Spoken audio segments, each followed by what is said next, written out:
Friends, today we're watching history turn against the very man who promised to rewrite it.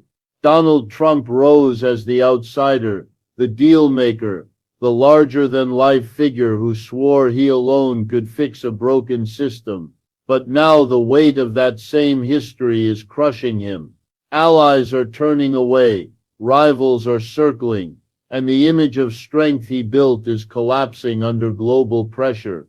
This is the unraveling of a presidency built on spectacle, colliding with forces far bigger than one man.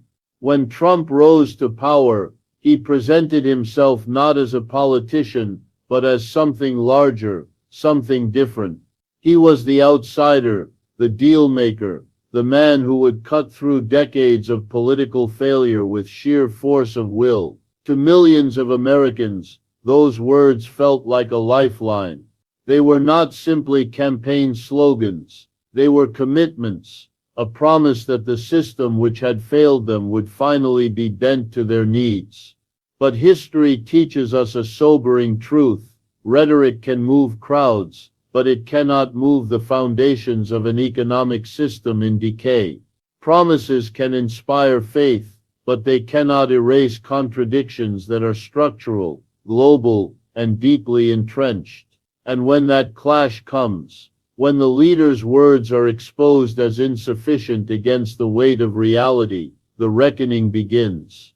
That is where Donald Trump now finds himself. The unraveling of his presidency is not simply the result of scandals, or media attacks, or even partisan opposition. It is the inevitable consequence of a larger collision between promises made in the heat of a campaign and the cold truth of a system that no leader, however confident, can control. This is the reckoning of promises and reality, and it is why his presidency, once built on defiance and spectacle, is now faltering under the relentless gravity of facts. Trump's rise was not accidental. It was engineered through one of the most extraordinary political marketing campaigns